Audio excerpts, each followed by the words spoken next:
Olá a todos, bom saber que vocês estão conosco e vamos começar mais uma live. Tá? Nessa live a gente tradicionalmente procura transmitir um pouco da nossa experiência, um pouco do que está acontecendo no cenário atual da cirurgia plástica e em cima disso também procurar tirar dúvidas, esclarecimentos, enfim, trocar um pouco de conhecimento, um pouco de informação, para que se possa, então, de alguma maneira, transmitir um pouco desse conhecimento acumulado que a gente tem da cirurgia plástica, que é uma ciência que está em constante evolução e por isso eu acho que é uma ferramenta importante essas lives, justamente para poder transmitir um pouco do conhecimento, do atual estágio da cirurgia plástica para vocês. E hoje nós escolhemos um tema que eu considero bastante interessante, que são as tendências da cirurgia plástica atual, né? Ou seja, essas tendências representam para onde estamos caminhando em termos de cirurgia plástica, o que há de novo, o que se resgatou de mais antigo e que continua funcionando, né? Para que lado nós estamos indo, onde entram as tecnologias, as novas técnicas, as novas próteses, novos lasers, novas energias. Então, todo esse contexto é o que nós vamos procurar, assim, de alguma maneira, esclarecer durante esse tempo que nós vamos ficar juntos aqui, né? Então, sou Alberto Goldman, cirurgião plástico aqui de Porto Alegre, Rio Grande do Sul, já com algumas décadas de experiência, professor de cirurgia plástica, preceptor também do serviço dos residentes de cirurgia plástica, né, doutor em medicina e ciências da saúde. Então a gente já tem algum caminho trilhado e se sente bastante confortável para transmitir um pouco desse conhecimento, desse caminho, né, para por onde vai a cirurgia plástica. Tá? E aí, de uma maneira didática, a gente procurou dividir, né, o que é o avanço, a tendência, os avanços e as tendências na cirurgia plástica facial e o que é a parte corporal. Tá? Lembrando que essa live ela tem um intuito, tem a intenção somente de trazer informação. Logicamente ela não vai substituir a consulta com o seu cirurgião plástico, ou com o seu dermatologista, ou com o seu médico de outra especialidade. Lembrando que a saúde é um dos bens mais importantes que nós temos na vida, né, depois da nossa família, e aí então é importante que quando você decidir fazer um procedimento médico, que procure um médico, né? Esse médico é que vai poder lhe dar segurança, tranquilidade, vai poder lhe transmitir os tratamentos seguros e efetivos para o seu caso, tá? Principalmente no momento que a gente vê tantos e tantos profissionais fora da área da medicina atuando em tratamentos que muitas vezes acabam trazendo riscos e complicações, infelizmente, muito graves. Né? A gente vê quase que semanalmente na imprensa tragédias ocorrendo, então é importante que se tenha esse cuidado, que se tenha esse discernimento, né, de quando procurar um especialista, perguntar para a família, para o médico de confiança, quem é que indica, certificar que esse profissional tem o seu registro no Conselho de Medicina, que tem o seu registro na sua especialidade médica, no caso da Sociedade Brasileira de Cirurgia Plástica, ou no Conselho Federal de Medicina. Então, com isso, a gente tem um pouco mais de segurança que está fazendo um tratamento seguro, né, ou efetivo. Então, baseado nisso, a gente vai falar um pouco sobre essas tendências, né? E a cirurgia plástica moderna, ela é uma especialidade que, de alguma maneira, ela vem evoluindo muito rapidamente, né? Não que aquelas técnicas tradicionais, as cirurgias, o bisturi, a tesoura, tenham sido deixados de lado, não é isso. Mas muitas e novas tendências, recursos, procedimentos, medicamentos, energias, enfim, foram aos poucos sendo agregadas, sendo acrescentadas ao arsenal do cirurgião plástico, e hoje nós temos uma bagagem de recursos e tratamentos bastante grande, né? E isso acaba tornando os procedimentos menos invasivos, menos agressivos, mais efetivos, com uma recuperação mais rápida.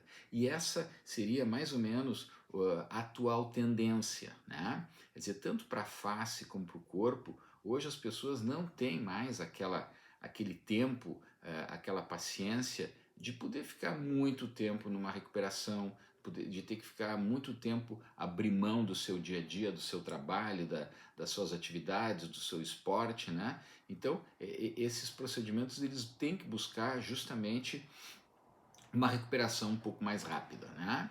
E aí a gente falando assim, recentemente, eu tive a oportunidade, o privilégio de compartilhar um pouco do nosso conhecimento em vários eventos da cirurgia plástica, né? Desde eventos assim bastante grandes e de um impacto científico muito grande, até encontros mais, digamos assim, discretos, mas com também uma bagagem muito rica de conhecimento, né? E aí então se vê realmente, se teve a oportunidade de ver todos esses avanços. Tá? E aí o principal avanço, a tendência, nós podemos dizer que é a busca por procedimentos menos invasivos, por procedimentos que causem menos traumas. Né? Então os americanos chamam less invasive procedures, né? Procedimentos menos invasivos, menos agressivos ou minimamente invasivos, também é um outro termo que se usa. E o que se entende por esses tipos de procedimentos pouco invasivos? É aquele grupo de procedimentos cirúrgicos ou não cirúrgicos, porque uma cirurgia pode também não ser tão agressiva. Né? Nós vamos falar daqui a pouco sobre cirurgia plástica de pálpebras usando um laser. Né? Então você tem uma precisão, uma recuperação bastante rápida, né? Um trauma menor. Então com isso a gente consegue transformar procedimentos que antigamente eram procedimentos de uma longa recuperação, de risco maior, de traumas maiores, hoje conseguimos então produzir menos agressão, menos invasão, mais segurança, recuperação mais rápida. E tudo isso então, digamos assim, leva àquela tendência de procedimentos pouco invasivos. Quando nós falamos na face, além também de produzir menos invasão, existe outra tendência bastante interessante, né?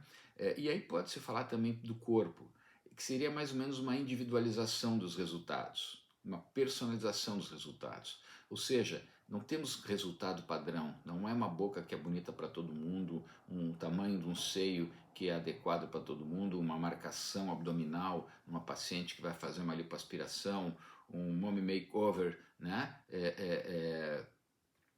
Que vai melhorar então de uma maneira igual todas as mamães. Não, nós temos hoje que buscar então uma harmonia do resultado de acordo com cada pessoa, de acordo com a sua expectativa, com o seu corpo, com a sua realidade, com a sua pele, com o seu histórico, com as suas cirurgias prévias, com o seu estilo de vida. Então isso é importante, quer dizer, nós não temos uma fábrica de fazer narizes, mamas, lábios, né, ou abdômenes. Não, cada caso deve ser analisado, cada caso deve ser personalizado, né? Então isso vai de alguma maneira nos trazer um resultado bem adequado, um resultado bem específico para aquele paciente que obrigatoriamente não tem que ser igual à sua amiga, à sua vizinha, enfim, à sua irmã. Então essa também é de alguma maneira uma tendência, né? E se a gente consegue então associar, combinar esses procedimentos menos invasivos com essa, vamos chamar assim, individualização do tratamento, do diagnóstico do tratamento, sem dúvida nós vamos ter uma recuperação rápida, vamos ter um paciente feliz, né? E sobretudo com segurança e com um trauma, uma invasão menor, né? Então essas coisas são muito importantes, ou seja, a gente aliar a perspectiva, a expectativa, a realidade do paciente de acordo com o tratamento que a gente pode e vai oferecer para ele, né? Aliado então a esses procedimentos pouco invasivos, aliado a esses procedimentos que nós vamos procurar individualizar o tratamento de acordo com as características da pessoa, hoje se fala muito em resultados naturais, né? O que são resultados naturais? Evitar exageros. Houve uma época onde se buscava assim, aqueles lábios muito carnudos, muito preenchimento de ácido hialurônico, aquelas faces sem mexer uma ruga, né? E hoje, pouco a pouco, as pessoas entendem que isso não é o normal, não é o natural, pelo menos a maioria das pessoas, e eu incluo também a maioria dos médicos, sejam dermatologistas, sejam cirurgiões plásticos como eu, né? Então, o paciente que busca o exagero, na minha opinião, ele tem que buscar um outro colega e não eu. Eu acho assim, como o paciente vai escolher um cirurgião de sua confiança, nós, como cirurgiões, sob o aspecto científico, ético, experiência, a gente também pode dizer, olha, realmente eu acho que não vou conseguir transmitir segurança, transmitir um bom resultado para você, porque não é o que eu enxergo em termos de procedimento e a tua expectativa é diferente da minha. Então isso é importante a gente poder de alguma maneira individualizar. Estou vendo que bastante pessoas já estão começando a entrar, né? Meu querido colega de Portugal, Dr. João Almeida, cirurgião plástico da cidade do Porto, com quem eu tenho o privilégio muitas vezes de atuar em conjunto, de operar em Portugal com ele, participamos de cursos em conjunto, é um profissional excelente, um dos pioneiros e experts em endolaser, né, na Europa, em Portugal, e realmente assim uma pessoa que, além de um excelente cirurgião plástico, um excelente colega, um excelente amigo, né? Doutor João, receba um grande abraço, tá bem?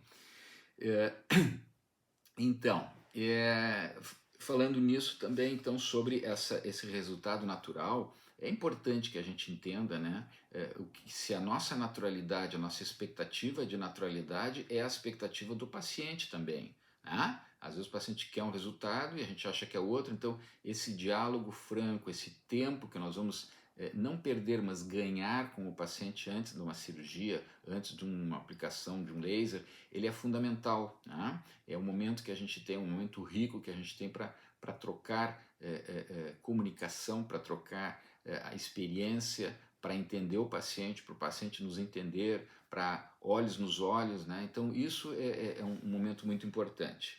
E além desse tripé que nós chamamos, então, os procedimentos pouco invasivos, a individualização do resultado e a naturalidade do resultado, nós também podemos falar hoje algo interessante que até pouco tempo atrás, se a gente falasse, seria uma coisa assim, uma bobagem, né? Que seria uma, digamos assim, uma abordagem mais holística, né? Uma visão mais holística do paciente, né? Não enxergar o rosto do paciente, não enxergar a mama do paciente, não enxergar o culote do paciente ou a ginecomastia daquele rapaz, mas enxergar a pessoa. E a partir dessa pessoa, a gente conseguir, de alguma maneira, enxergar ela como um todo e agregar outros tipos de profissionais e ou tratamentos, né? Então hoje, por exemplo, quando a gente vai fazer nessa semana passada, né, eu operei uma paciente, quem mais estava envolvido na cirurgia dela? Tinha a fisioterapeuta que estava envolvida, tinha o cardiologista dela que estava cuidando dela, teve toda uma orientação pré e pós-operatória, um cuidado da pele, um cuidado clínico, uma hidratação adequada, uma prevenção adequada da cirurgia, né? Então esse pré e pós-operatório ricos e importantes, uma nutrição, né? Também preparada, cuidadosa, para que quando essa paciente chegasse no momento da cirurgia, fosse apenas mais um passo do tratamento dela, e não o ponto, sim, o fulcro da coisa, não a parte mais fundamental, a parte mais... Não, o conjunto todo. Então a gente enxergar o paciente, sob o ponto de vista, assim, uma abordagem holística é importante, né? E aí isso vai montando, de alguma maneira, essas tendências da cirurgia plástica. Veja que até agora a gente está conversando, a gente não conversou sobre nenhum tratamento específico, né? Mas antes do tratamento a gente tem que ter esses cuidados, a gente tem que ter esse conceito justamente para poder oferecer a melhor cirurgia plástica, mais segura, mais efetiva e sobretudo, para trazer felicidade para o paciente. Tá? Além disso, então, o que a gente pode falar assim da face em termos de avanços, né? Vamos tentar primeiro assim falar da cirurgia do aspecto palpebral. Claro que na região dos olhos nós temos várias áreas, várias estruturas importantes, né? Com os olhos a gente sorri, com os olhos a gente chora, a gente expressa a nossa mímica facial, os nossos sentimentos, a gente chora, a gente ama, enfim. Então, esse contexto dessa região que chamamos de órbito palpebral é muito importante. Até alguns anos atrás, o foco era uma cirurgia plástica da pálpebra, tirava a pele, tirava bolsas de gordura e deu, né? Aí surgiu, muitos anos atrás, a toxina botulínica, o Botox, foi tratando também os pés de galinha. E aí terminou, fez uma plástica de pálpebras, ou não quis fazer, fez um Botox, melhorou as rugas, reposicionou a sobrancelha. Mas hoje a gente tem uma visão bem mais ampla dessa região. Hoje nós temos então a possibilidade de fazer a cirurgia plástica das pálpebras utilizando, por exemplo, o laser, né? Quais são as características? Não gosto de falar de vantagens, de características. É um procedimento mais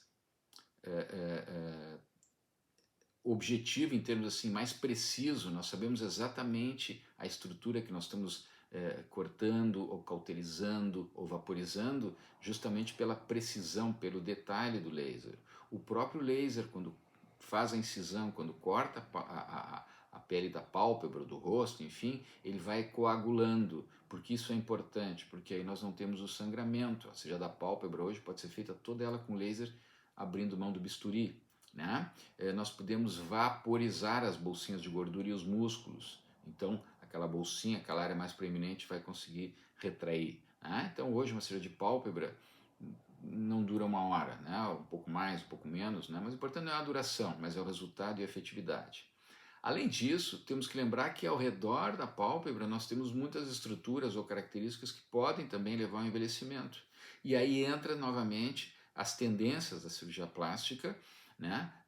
Mais, vamos chamar assim de mais moderna, eu não gosto de usar o termo, mas mais recente, né? Onde nós temos então, por exemplo, a possibilidade de tratar as rugas também com laser ou com toxina botulínica. Nós podemos melhorar áreas mais fundas ou com enxertos de gordura ou com ácido hialurônico, né? Um produto biológico, produto natural, temporário, né? Nós podemos também tratar manchas ou olheiras com diferentes tipos de lasers, sejam lasers que busquem pigmento, como a melanina, que é a marca mais escura dessa pigmentação, dessa olheira, seja um laser vascular, se o paciente tem alguns pequenos vasos na região das pálpebras, né? Ou mesmo utilizar um laser fracionado, que é um laser à base de um gás, né, de CO2 ou de erbium, e que vai de alguma maneira melhorar toda a textura, toda a qualidade da pele. Então, qual é a tendência? Não é tratar uma estrutura isoladamente, mas conseguir de alguma maneira buscar um resultado global. E tudo isso com pouca invasão, procedimentos que chamamos, há pouco falávamos, minimamente invasivos ou pouco invasivos, né, que tragam um resultado natural, que traga uma satisfação do paciente, que entenda o paciente como um todo, que não operem o nariz, mas operem o rosto, e mais que o rosto, operem uma pessoa que tem sentimento, que tem expectativa, que tem medo, né, que tem vergonha, que tem qualidades, enfim. Então, tudo isso tem que ser avaliado para que se tenha realmente um paciente feliz e que a gente possa oferecer o melhor tratamento. Fiquem bem à vontade de perguntar, né, de esclarecer dúvidas, sugestões, críticas, né? Aqui estamos longe de ser o dono da verdade, a ideia é simplesmente atualizar um pouco sobre as tendências da cirurgia plástica, né? Aqui de Porto Alegre, então, cirurgião plástico Alberto Goldman, doutor em Medicina e Ciências da Saúde, professor da Faculdade de Medicina, também professor dos residentes e membro titular da Sociedade Brasileira de Cirurgia Plástica. Então, dentro do que falávamos sobre a cirurgia plástica em termos de tendências da face, ainda temos outro capítulo bastante interessante, que é o uso dos bioestimuladores, né, que está muito de moda agora. Ou seja, em última análise, são substâncias que injetadas abaixo da pele vão de alguma maneira buscar melhorar toda esse metabolismo, né? Esse funcionamento das estruturas orgânicas embaixo da pele, produzindo então novo colágeno, produzindo novas fibras elásticas, atenuando flacidez, né? É uma moda atualmente, tem um fundamento científico, sem dúvida existe um exagero de indicação, muitas vezes os pacientes têm uma expectativa que não é alcançada, mas é um tratamento que tem fundamentos. Tá? O que nós temos que perguntar é se esses bioestimuladores, que por exemplo o paciente me busca, se realmente ele vai ficar contente com o tratamento que eu vou oferecer para ele com isso. E se eu vou ficar contente também. Se realmente vai trazer aquele grau de atenuação de flacidez, de hidratação dos tecidos ou não. E mais do que isso, o que vai acontecer com esse bioestimulador se daqui a meio ano, um ano, a gente tiver que fazer uma cirurgia plástica, ou quiser, ou puder, ou desejar fazer uma cirurgia plástica nesse paciente? Isso vai dificultar? Não vai dificultar? Hoje a gente tem visto nos congressos de cirurgia plástica cada vez mais os colegas comentando da dificuldade de operar uma face, um rosto que contém ácido hialurônico e esses bioestimuladores. Não estou condenando os bioestimuladores, mas acho que a gente tem que sempre pensar no risco, benefício, duração, possibilidade de retirada, problemas, complicações, como tratá-los, e isso é importante que você pergunte sempre para o seu médico e, de preferência, lógico, procure um especialista, seja um dermatologista, um cirurgião plástico, que lide no seu dia a dia com esse tipo de tratamentos e de situação. É claro que existem outros recursos que também têm a capacidade de estimular o colágeno, né? O próprio laser pode estimular o colágeno, seja o laser aplicado externamente, né? E falamos há pouco sobre o laser de CO2 com ou sem radiofrequência, né?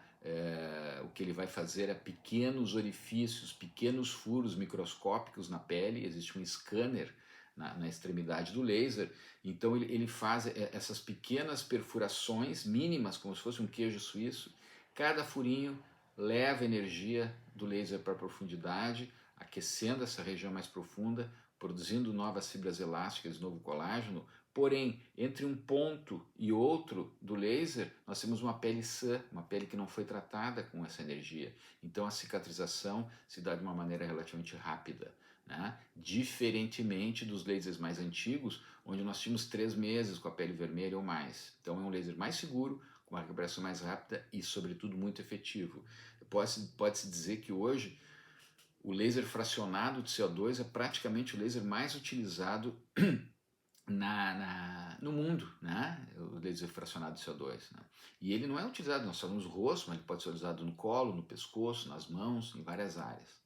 Quando nós removemos o scanner, essa peça de mão, né, que vai determinar o tamanho, a forma, o tipo de energia, a distância entre esses pontos que nós vamos perfurar com a energia, quando nós removemos ele e conectamos uma caneta, ele se transforma num laser cirúrgico, onde nós vamos tirar lesões de pele, vamos fazer a cirurgia da pálpebra, como nós falamos há pouco, vamos poder fazer uma elevação do lábio, um lip lifting, né, um lifting de lábio, diminuindo essa altura, projetando um pouco o vermelho do lábio. Então, são pequenos procedimentos, e às vezes não tão pequenos, que vão enriquecer aquele resultado, procedimentos pouco invasivos. Atualmente, a gente tem feito isso com uma certa frequência e rotina, se faz esse laser fracionado não na pele só, mas no vermelho do lábio, no batom. Então, com isso, a gente consegue até colocar ácido hialurônico, algum outro elemento, alguma medicação, e com isso você ganha mais brilho, mais hidratação, mais jovialidade também no lábio vermelho. Então, cada vez mais se consegue, de alguma maneira, agregar tratamentos pouco invasivos, com resultados naturais, com pouca invasão e enxergando o paciente como um todo. E aí eu assim, gostaria de elencar também, né, esse mundo do laser. Né? Então eu estou há muitos anos já fazendo lasers, né? Nossa experiência começou desde há muitos anos, mais de 20 anos, e inclusive tive assim, o privilégio de ser presidente da Sociedade Brasileira de Laser aqui do Sul 2 vezes, editor da Revista Brasileira de Laser, e a gente estuda e publica muito, né? A nossa clínica nós não alugamos laser, nós temos vários tipos de laser, laser vascular, laser para pigmentos, luz pulsada, CO2, enfim. E então a gente tem a possibilidade de oferecer para o paciente, muitas vezes ele vem um tratamento combinado, né? Ainda ontem veio uma paciente com umas cicatrizes recentes. Então, a cicatriz vermelha, nós fizemos o laser vascular nela, nós fizemos a luz pulsada nela para estimular colágeno, nós também injetamos uma medicação para baixar um pouco a qualidade, o tamanho da cicatriz, que é o 5-fluoracil. Então, a possibilidade de a gente ter esse arsenal, essas ferramentas de lasers e de energias, nos propicia realmente um enriquecimento dos resultados. Não precisamos alugar um equipamento, na quinta-feira que vem a senhora vem que tem mais 3 pacientes. Não, né? A gente poder ter disponível isso é uma coisa muito bacana, né? E eventualmente também temos lasers já que estão localizados em hospitais. O laser da lipoaspiração, né, que é um outro tipo de laser, que a gente faz a lipoaspiração com laser, a gente deixa um em cada hospital, então também pode oferecer essa lipoaspiração com laser, seja na face, seja no corpo, com essa energia, de uma maneira assim, bem tranquila, sem precisar se preocupar cronologicamente, quando é que a data que eu posso alugar, não posso alugar, que custo tem, que custo não tem, né? Então, eu diria assim que a laser terapia hoje, ela é um aliado muito importante, tanto da cirurgia plástica, ou do cirurgião plástico, do paciente, como dermatologista, né? E cada vez mais a gente observa uma versatilidade, novas indicações para laser terapia que nos fazem assim, enriquecer os resultados. Tá? Então, mais ou menos assim, as tendências da cirurgia plástica na área facial seriam essas que a gente conversou. Mas eu acho que vale a pena a gente usar um tempo para falar sobre ácido hialurônico. Daqui a 2 ou 3 semanas eu devo ir para o Egito participar de um congresso, um congresso muito grande, então tem uma expectativa de 1.500 a 2.000 médicos que vão participar na cidade do Cairo, onde eu fui convidado para dar várias aulas, né? E um dos assuntos seria o ácido hialurônico, né? Que hoje é muito utilizado, né, pelos médicos e também por não médicos, né? Nas áreas de preenchimento, e a gente, claro, vê bons resultados, mas vê também exageros. E recentemente publicamos, isso faz 2 semanas, uma revista científica, os riscos que temos quando é realizado muita colocação, uma colocação exagerada de ácido hialurônico nos lábios. O que acontece com as fibras elásticas dessa estrutura, o que acontece com a vascularização, com a inervação, o próprio aspecto e dano estético, os riscos de reverter esse exagero de colocação com uma enzima que chamamos de hialuronidase. Então, as complicações também, vamos dar uma aula sobre as complicações com ácido hialurônico, desde as mais simples até as mais graves. Então, lembrando que a aplicação desse material, desse produto ácido hialurônico, apesar de ser um produto biológico e que teoricamente dura alguns meses ou anos, tá? Ele não é tão simples. Por isso, uma vez mais, a importância de que seja feito por profissionais que tenham essa experiência, né? A gente às vezes acaba buscando valores, buscando preços, esquecendo da segurança, e só acaba valorizando quando há problema, né? Ou há problemas. Então é muito importante que de alguma maneira a gente fique atento a isso, quer dizer, é algo muito usado, é algo, o custo-benefício costuma ser razoável, mas há problemas e problemas muitas vezes graves, tá?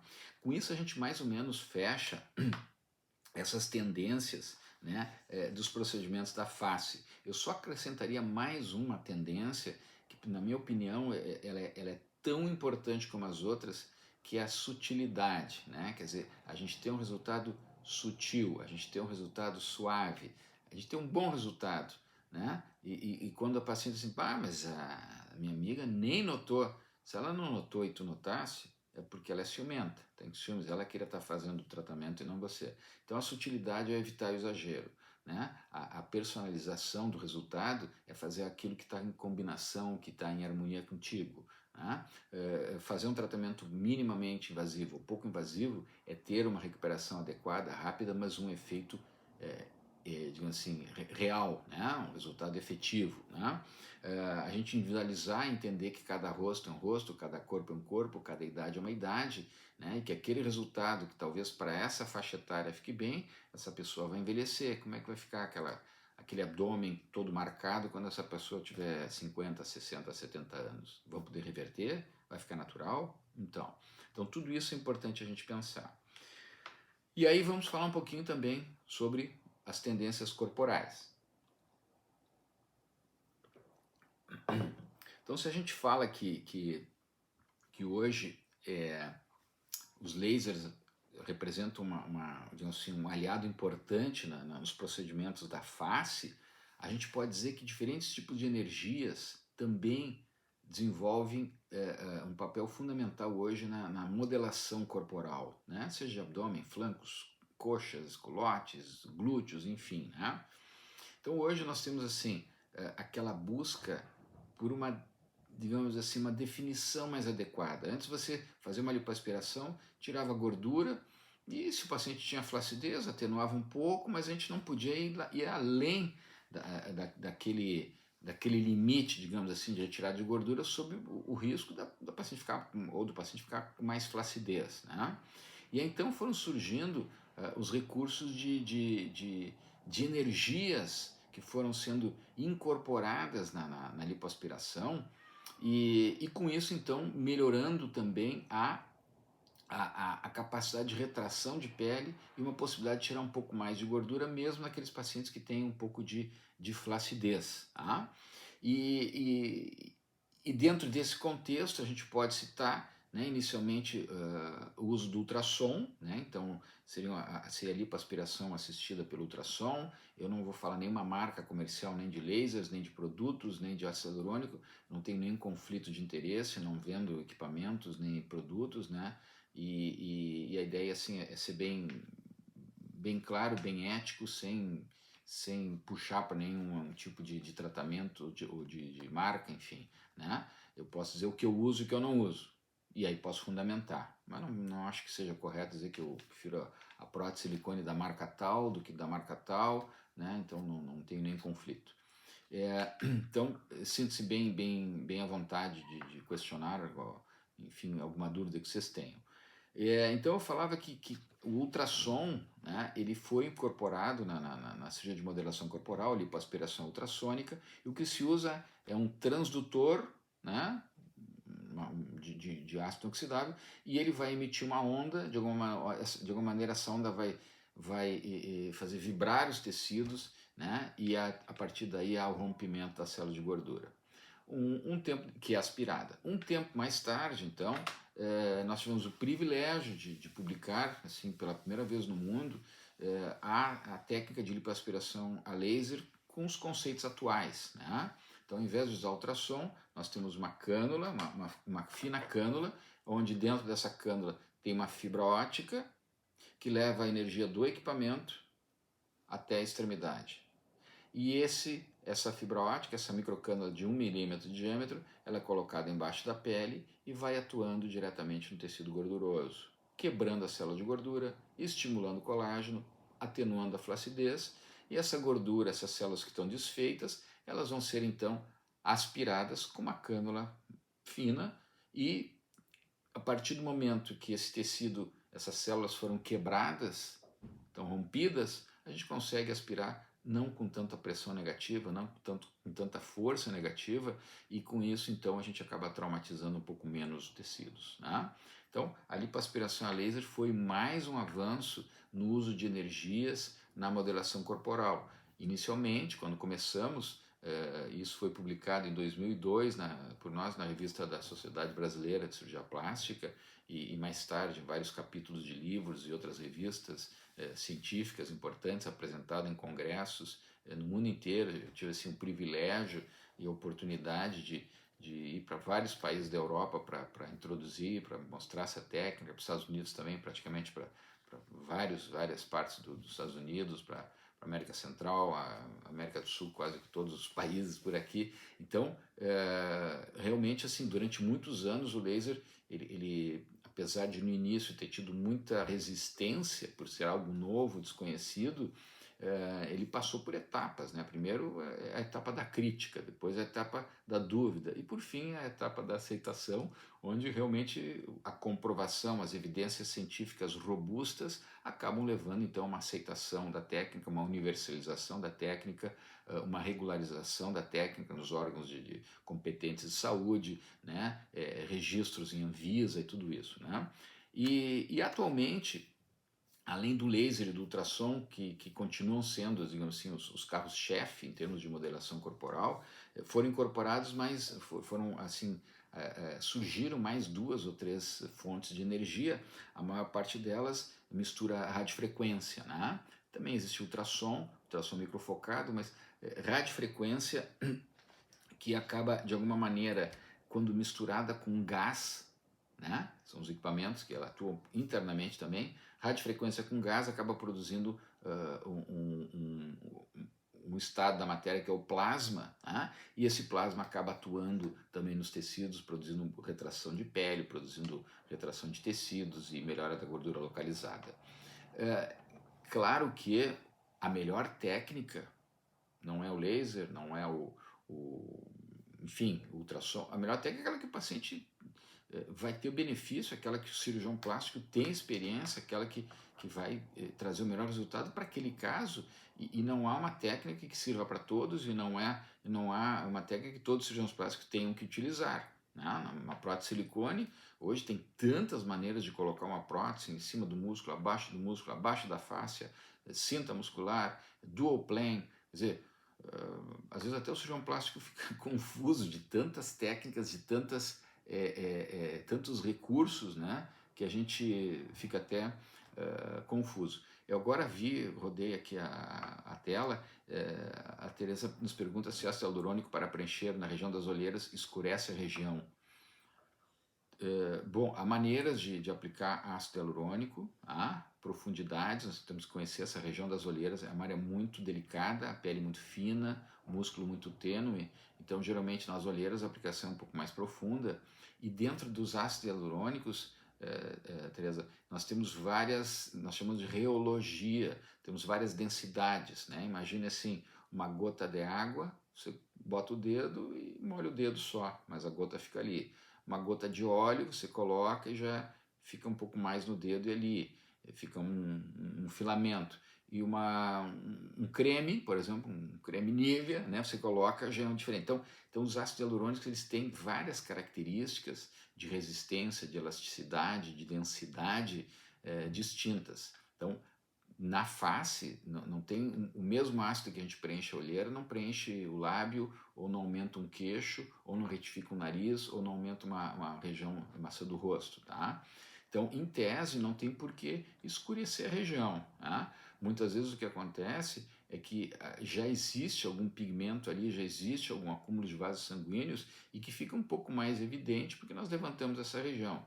Mas a relação assim, do ácido para escurecer, eu desconheço, tá? Claro que todo trauma, uma fincada, uma batida, um laser, uma lipo, pode levar ao que nós chamamos de uma reação, uma hiperpigmentação pós-inflamatória. Isso é mais da área da dermato. Mas então é uma reação inflamatória e que tem tratamento que vai desaparecer. Tá? Espero ter respondido a Tereza e desculpa por ter demorado. Tá? Bom, então nós falamos assim, dessas energias, né? O que eu acho que é importante a gente entender quando fala em energias em modelação corporal? Então hoje temos lipoaspiração de definição, de média, de alta, de super alta, enfim, né? Eu acho que cada caso é um caso, né? Quer dizer, uma paciente jovem que faz atividade física, que tem pouca gordura, ela vai ter um tratamento e um resultado, né? Uma outra paciente que já teve 2 gestações, que não tem sobra de pele, o que tem, vai fazer uma lipo, seja com algum tipo de energia, ela está buscando e nós temos que oferecer outro tipo de resultado. Tá? Então eu acho que aquela fábrica de barriga, de seio, de nariz não pode existir. Tá? A individualização do resultado, a naturalidade, a personalizar o tratamento, na minha opinião, é o mais importante. Ainda nessa área,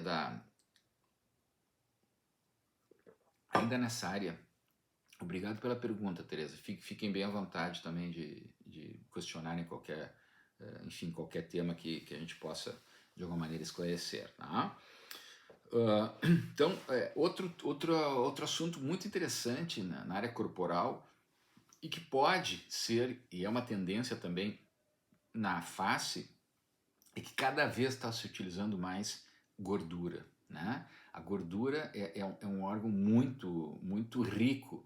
Né? Hoje, pacientes queimados, pacientes com escaras, com ferimentos, né? Com áreas expostas, com uma cirurgia que abriu, a gente usa a gordura como se fosse um creme, como se fosse uma pomada, e aquele tecido vai queimados, e aquele tecido vai granular, vai produzir células mais bonitas, mais jovens, que a gente vai poder então tratar ou fechar, enfim. Então, e a gordura hoje se prepara de diferentes maneiras, né? Se passa por, quando a gente colhe, a gente pode colher com cânulas mais finas, cânulas mais grossas, com um furo, com 2 furos, cânulas que ralam, cânulas mais pontudas, menos pontudas, com diferentes diâmetros. Então, vários tipos de características da cânula é um dos fatores. Que pressão nós vamos usar? Vamos aspirar com uma seringa ou com um equipamento de aspiração? Como vamos preparar essa gordura? Nós vamos lavar, vamos decantar ela, vamos centrifugar.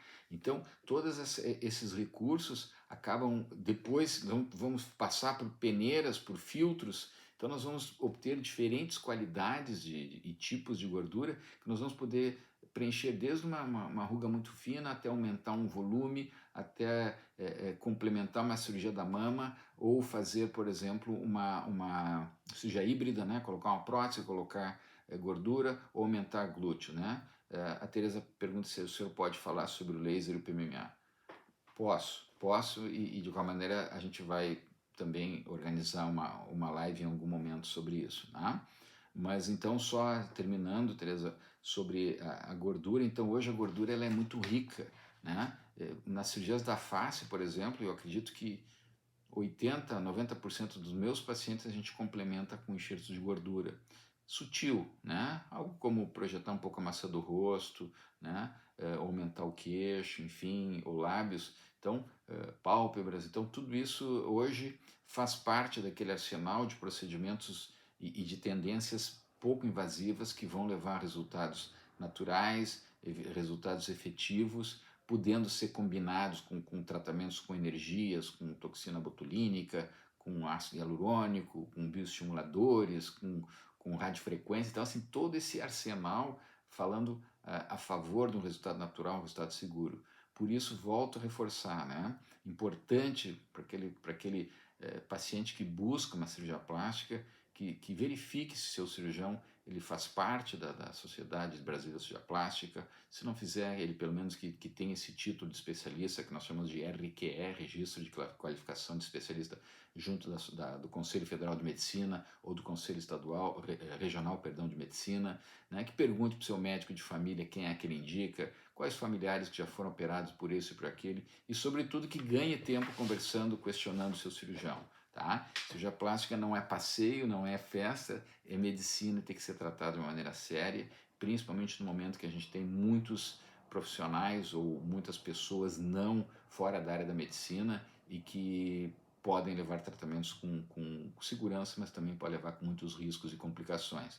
Lembrar que o cirurgião plástico é um profissional que estudou 6 anos de medicina, né? Fez 1, 2 ou 3 anos de cirurgia plástica, de cirurgia geral, 3 anos de cirurgia plástica, depois muitas vezes seguem com mestrado, doutorado. Então é um longo caminho, né, para que se tenha o título e para que se eu possa oferecer um resultado harmonioso, um resultado adequado para os nossos pacientes. Tereza, sobre o laser, tá? Eu só queria depois terminar aqui para também hoje vamos descobrir quem é que matou a Odete Reutemann, então nós não podemos ficar muito tempo aqui, vamos perder Ibope, né? Perder a novela. Então, sobre o laser no PMMA, o que é o PMMA, tá? Algumas pessoas não sabem. PMMA significa polimetilmetacrilato, né? Ou metacril, ou bioplastia, ou enfim, tem vários nomes comerciais, mas é um tipo de um acrílico, é um material que é utilizado como material de preenchimento na face ou no corpo. Tá? Pessoalmente eu nunca utilizei, eu não tenho essa experiência de utilização, a nossa experiência de tratamento das complicações.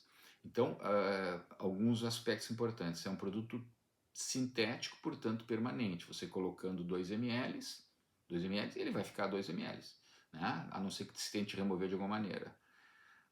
Muitas vezes ele é colocado e não há problema nenhum, não há complicação. Outras vezes há complicações, desde mais suaves, discretas, com uma deformidade pequena, uma palpação, até um pouco mais graves, como uma limitação funcional, dificuldade para sorrir, processos inflamatórios, formação de nódulos, de granulomas, que são áreas muito endurecidas. e até em casos mais graves, principalmente quando usado em maior quantidade, até alterações clínicas como a insuficiência renal, aumento de cálcio, né, levando a graves problemas clínicos de difícil manejo, né, de difícil controle.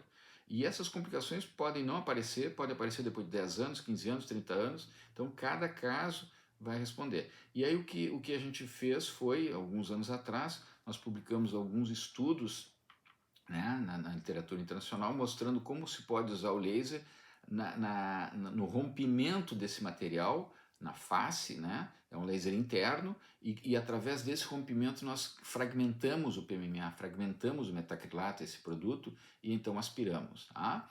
Claro que cada caso é um caso, Tereza. Cada caso a gente tem que analisar com exames de imagem, que profundidade está esse material, se é somente esse material, muitas vezes a gente se depara com uma combinação de óleo de silicone e metacrilato ou outros tipos de materiais, hidrogel. Além disso, temos que entender como está em termos como está espalhado ou não esse material, se está perto de nervos, de estruturas nobres, de vasos sanguíneos, dentro do músculo, perto do osso. Então, tudo isso vai definir a possibilidade de tratamento. Nunca se consegue remover 100% do material, mas o laser representa mais uma opção e acredito que dentro da nossa experiência, dos estudos científicos, mais uma opção efetiva no manejo desses pacientes com PMMA no rosto, né? Espero ter respondido. E por último, já encaminhando nossa live assim para o final, né? Eu queria conversar um pouquinho sobre também, a gente falou sobre energias corporais, enfim, lipoaspiração de definição, com laser, sem laser, e o outro tema que a gente também tem que falar em termos de tendência são as mamas, tá? Então, um abraço, Tereza. Então, normalmente, assim, ou melhor, antigamente, qual era o procedimento? O paciente vinha, colocava prótese de silicone e pronto, né? E ele ficava contente, a gente sabia que aquilo podia não durar toda uma vida e tal, mas necessidade de troca, mas terminou por aí, né? E aí houve época que se colocavam próteses pequenas, né? Eu quando voltei a morar aqui no Brasil, depois da minha formação, você colocar prótese de 120 ml era audacioso, se colocava entre 80 e 100 ml, né? Hoje, se coloca 120, está fora do mercado, né? Hoje é 250 para cima, né? E aí também houve épocas que se colocavam mamas muito grandes. Pessoalmente, nunca aceitei colocar, mas a gente vê pacientes realmente, né, aqueles seios enormes. Primeiro chega o seio, entra o seio, depois entra a pessoa. E aí, assim, de tanto colocar prótese, começou assim também entender um pouco melhor dentro desse universo de pacientes no mundo inteiro, quais eram os riscos e complicações que antes não se conheciam. Tá? E aí tem algumas sugestões de relação da doença do silicone com prótese de silicone, doenças autoimunes com prótese de silicone, que é algo que ainda se está estudando muito. Alguns colegas acreditam fielmente, outros não, outros parcialmente, né? Mas a verdade é que a prótese hoje, em termos de tendência, sim, já não se colocam próteses tão grandes, se colocam próteses com uma textura, um revestimento mais não tão rugoso, não tão espesso, né? Tão áspero. Se colocam próteses em diferentes profundidades, ou abaixo do músculo, ou parte atrás do músculo, parte em cima, ou uma forma de uma alça, ou abaixo da capa que cobre o músculo, que a gente chama de fáscia, né? Então subfacial. Então tem várias, digamos assim, maneiras hoje de se fazer a colocação da prótese, seja pelo sulco da mama, seja ao redor da areola, e com isso então nós vamos de alguma maneira mudando a posição, a forma e a opção de como colocar. Tá? Além disso, hoje se faz muito também o explante de mamas, ou seja, a retirada das próteses, né, por várias razões, seja porque a prótese girou, porque a prótese está rompida, porque a prótese está vazando, por insatisfação ou medo do paciente, porque tem alguma doença associada. Sabemos que há também uma relação de alguns tipos de câncer específicos na cápsula que forma a prótese. Então, assim, tendência para a cirurgia mamária, menos invasão, menos próteses grandes, muitos pacientes removendo próteses, mas ainda representam a colocação das implantes ou próteses de silicone nas mamas um procedimento seguro, um procedimento efetivo, tá bem?